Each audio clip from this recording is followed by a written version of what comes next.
Yaudah dimulai.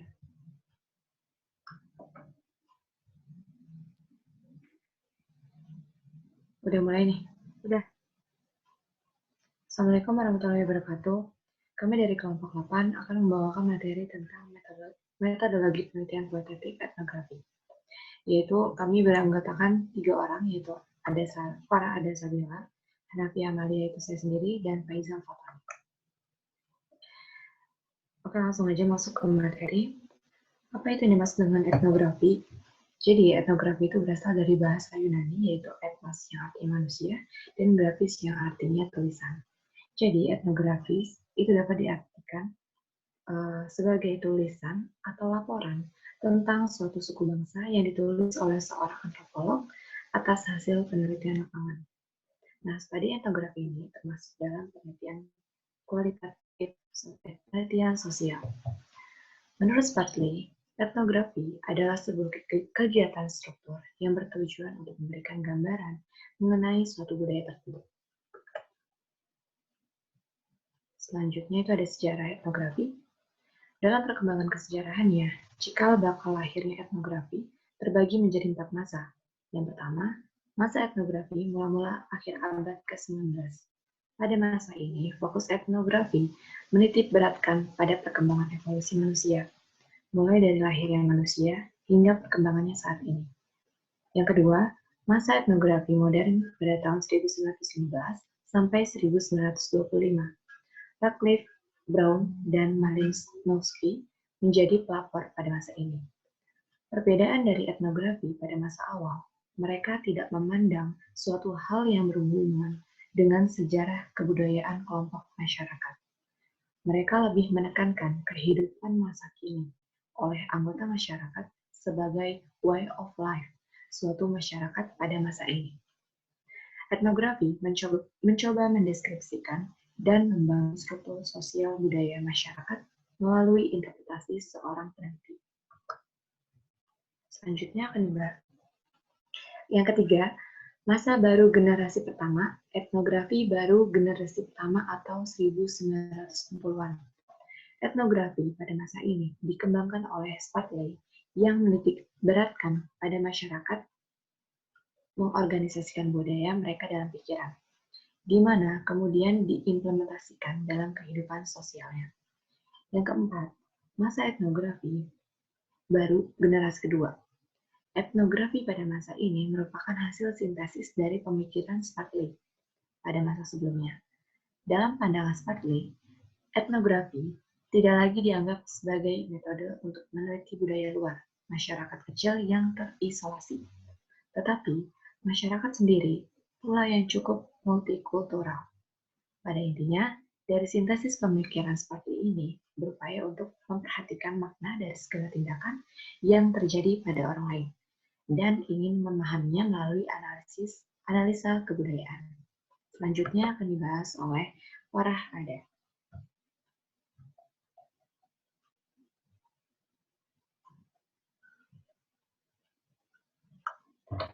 Farah? Ya. Ya, selanjutnya itu ada dimensi etnografi.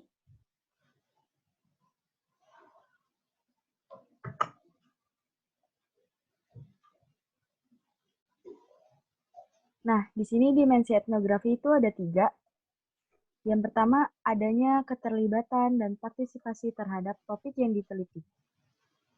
Peneliti bukan hanya memahami topik yang diteliti dari luar saja, tetapi juga memahami dinamika subjek penelitian.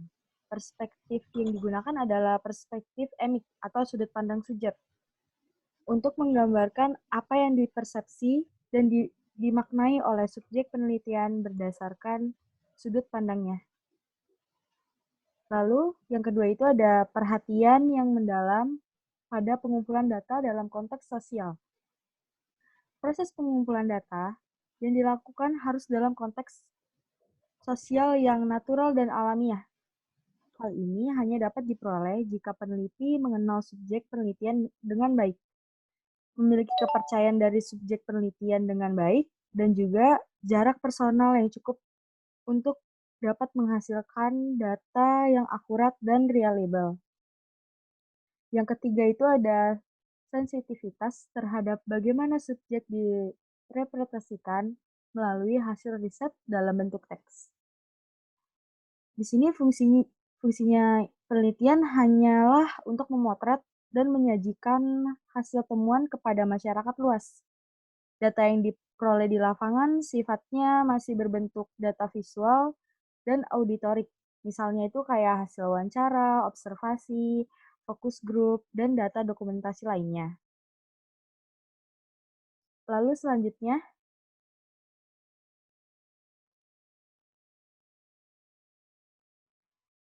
itu ada karakteristik etnografi. Di sini ada 4 karakteristik etnografi. Yang pertama itu menggali atau meneliti fenomena sosial. Dalam konteks ini, peristiwa yang terjadi di dalam masyarakat dikaji secara mendalam. Lalu yang kedua itu data tidak terstruktur.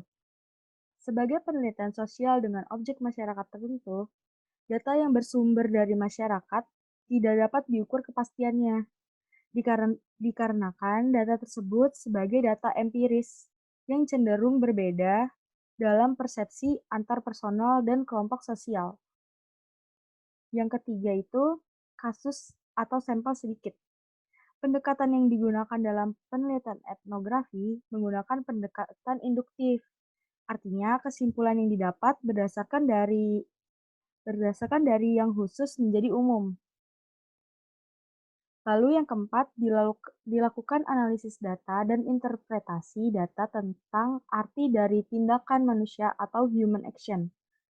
Hal ini yang paling menarik dari etnografi, yaitu menarik kesimpulan atas sikap dan perilaku sosial suatu masyarakat. Ini menurut Hammersley tahun 1994.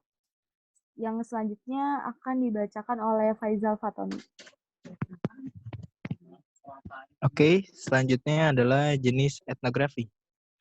Bentuk etnografi menurut Mueke tahun 1994 ada 4 jenis, yaitu etnografi klasik yang meliputi penjelasan perilaku dan demonstrasi mengapa dan dalam keadaan apa mereka berperilaku. Waktu di lapangan, observasi secara terus-menerus aku menjelaskan segala sesuatu tentang budaya. Lalu yang kedua adalah etnografi sistematis, yang lebih mendeskripsikan struktur dari budaya daripada mendeskripsikan tentang seseorang dan sosial interaksinya, emosi dan materinya. Tipe ini melihat struktur budaya tentang bagaimana mengatur jalan hidup dari kelompok yang Lalu ada etnografi interpretif atau hermeneutik etnografi, yaitu menemukan arti dari interaksi sosial yang diamati, mempelajari budaya melalui analisa inferensial dan implikasi perilaku yang dikemukakan. Lalu yang keempat adalah critical etnografi, dilakukan untuk mengkritik teori, peneliti, dan anggota dari budaya untuk kemudian bersama-sama membuat skema kultural. Lalu ke slide selanjutnya. Ada prosedur penelitian etnografi. Dalam melakukan penelitian, tidak berlangsung secara linier, namun terjadi dalam bentuk siklus penelitian, yang mana siklus tersebut memiliki prosedur, diantaranya adalah yang pertama, pemilihan proyek etnografi. Langkah ini menjadi langkah utama untuk mengidentifikasi tujuan penelitian, desain yang akan digunakan, dan bagaimana tujuan itu dihubungkan dengan masalah penelitian. Lalu prosedur yang kedua adalah pengajuan pertanyaan. Terdapat 3 unsur penting dalam mengajukan pertanyaan ini, yakni tujuan yang eksplisit, penjelasan, dan pertanyaan yang bersifat etnografis. Yang mana bila dijabarkan menjadi siapa yang ada di latar penelitian, apa yang mereka lakukan, dan apa latar fisik situasi sosial tersebut. Lalu, ada prosedur yang ketiga adalah pengumpulan data. Tugas seorang etnograf adalah melakukan pengumpulan data dan pencarian data. Pada dasarnya, pengumpulan dilakukan dengan prosedur yang beragam, bervariasi sesuai dengan tipe etnografi yang sedang dilaksanakan. Dapat berupa foto, video, atau tulisan tangan dari seorang peneliti itu sendiri. Lalu prosedur yang keempat adalah perekaman data. Berbagai data yang telah didapatkan dari hasil pengamatan dan wawancara, kemudian dilakukan perekaman atas data tersebut, di mana disesuaikan juga dengan bentuk etnografi yang dikerjakan. Lalu prosedur yang kelima adalah analisis data.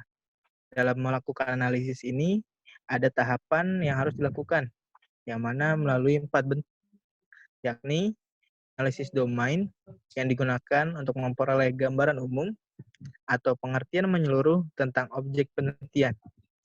Lalu ada analisis taksonomi, digunakan untuk menjabarkan domain tersebut yang dipilih lebih rinci untuk mengetahui struktur internalnya. Digunakan dalam melakukan wawancara atau pengamatan terpilih agar memperdalam data melalui pengajuan pertanyaan. Lalu ada analisis komponensial yang digunakan untuk melakukan wawancara atau pengamatan terpilih tadi. Lalu keempat adalah analisis tema kultural yang digunakan untuk melakukan pencarian kesimpulan antara domain yang ada. Lalu prosedur yang keenam adalah penulisan laporan etnografi. Kegiatan ini menjadi tugas akhir seorang etnograf yang pada dasarnya penelitian etnografi melibatkan suatu open-ended inquiry, yang mana mungkin saja peneliti harus mengadakan analisis lebih intensif jika ditemukan pertanyaan baru dan membutuhkan observasi lanjutan. Lanjut ke slide selanjutnya.